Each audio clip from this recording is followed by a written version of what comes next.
There is no new thing to be said about Lincoln. There is no new thing to be said of the mountains or of the sea or of the stars. The years go their way, but the same old mountains lift their granite shoulders above the drifting clouds. The same mysterious sea beats upon the shore. The same silent stars keep holy vigil above a tired world. But to the mountains and sea and stars, men turn forever in unwearied homage. And thus with Lincoln. For he was a mountain in grandeur of soul. He was a sea in deep undervoice of mystic loneliness. He was a star in steadfast purity of purpose and service. And he abides. We've been listening to Carl Sandburg reading about Lincoln from one of his books. Carl Sandburg, poet, philosopher, historian, and biographer, achieved fame not only with his poetry and prose fiction, but particularly with his monumental biography of Lincoln. Sandburg has said that he sort of lived with Lincoln for many years. And that's understandable because Carl Sandburg spent about half his lifetime in Illinois, familiar with the towns where Lincoln had lived, learning to love the historic Illinois countryside where Lincoln had spent his early years.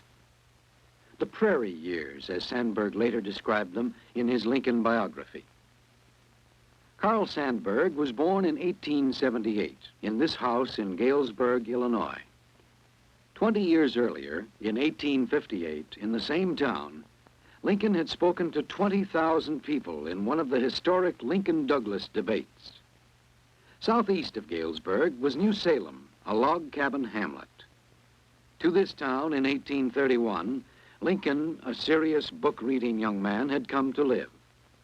Sandburg wrote of the town, New Salem, the town on the hill, was a place of promise there in the year 1831, just as all towns in Illinois then were places of promise. Sandburg knew them well. The courthouses, such as this one at Metamora, where Lincoln made his rounds as a circuit lawyer. The State House in Springfield, where Lincoln had served as a legislator. For a quarter of a century, Lincoln lived in Springfield, and it was here he bought the only house he ever owned.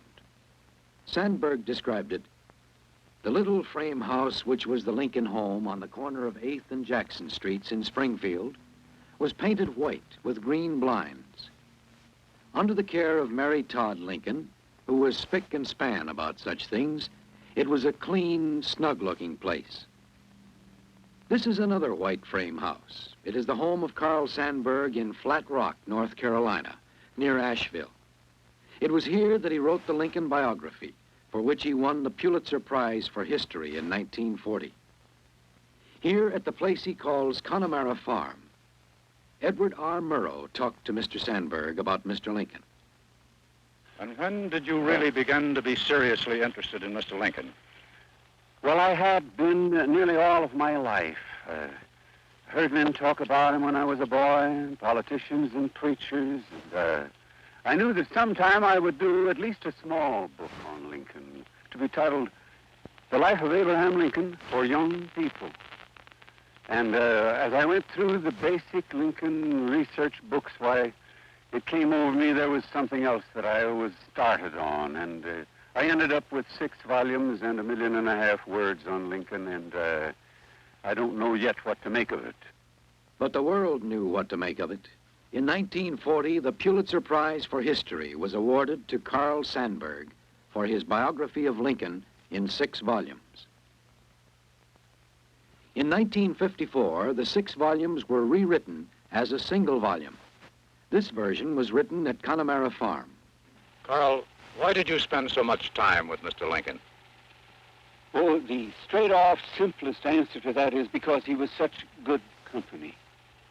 I've been through all the basic research material about him and have sort of lived with him off and on for 40 years and more. And he still is good to brood about. He still has laughter and tears that are good for a fellow.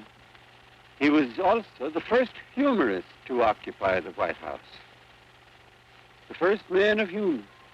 He was preeminently a laughing man. And he used to say that a good story was medicine. What was Mr. Lincoln's favorite story? It was about a druggist in the state of Maine where they had a prohibition law. No alcoholic liquor could be sold.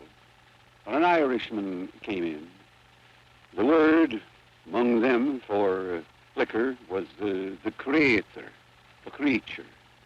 And the Irishman asked for a glass of lemonade. And as the druggist was fixing it, he said, "And could you put in a wee drop of the creator, unbeknownst to me?" And once in a public speech, Lincoln had a sentence, "I am like the Irishman. I have to do some things unbeknownst to myself." What was his voice like, Carl? Well, if I were to take living voices that I have known in my time, I'd say maybe it was a blend. If you could blend three voices, I don't know in just what proportions. Will Rogers with that high, penetrating treble of his. Lincoln there in Galesburg, 20,000 people in the crowd on Knox College campus. He reached all of that crowd to the farthest rim of it. I've talked with people who were there. And then something of the drawl of Clarence Darrow, and then a shrill treble that had carrying power that Mayor Dan Hone, mayor of Milwaukee for 24 years, that he had. Those three voices. And so, as Mr. Sandburg talked, the personality of Mr. Lincoln was beginning to come alive. There was another person who had some opinions on the subject. Mrs. Sandburg, the poet's wife. Good morning, Mrs. Sandburg. Yes, good morning. I was wondering, I was just going to ask you, didn't you get a little tired of having Mr. Lincoln around the house for so many years? No, because Mr. Lincoln is a very lovable character.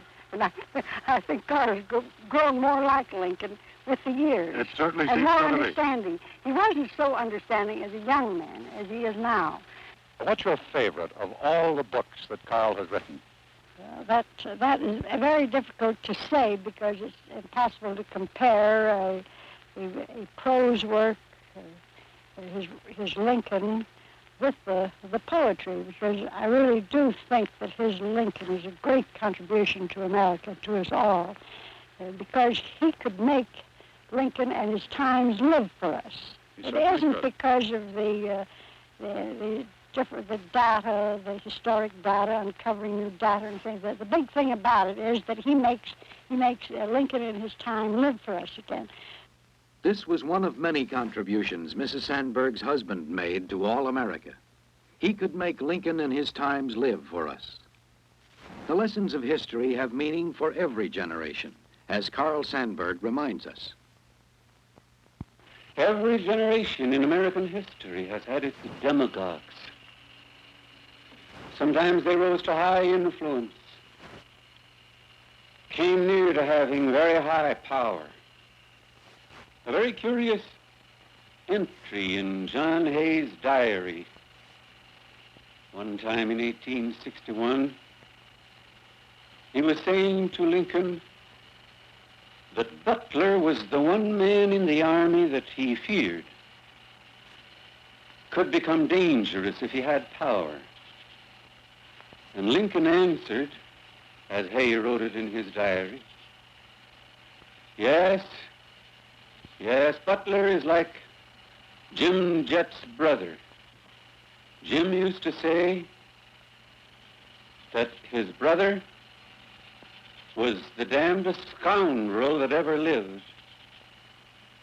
But in the infinite mercy of Providence, he was also the damnedest fool.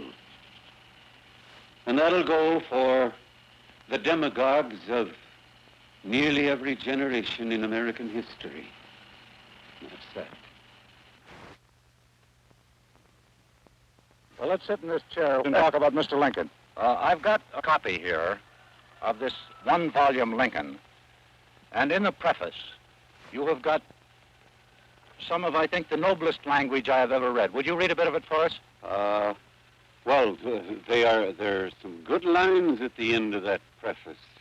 I did not write them.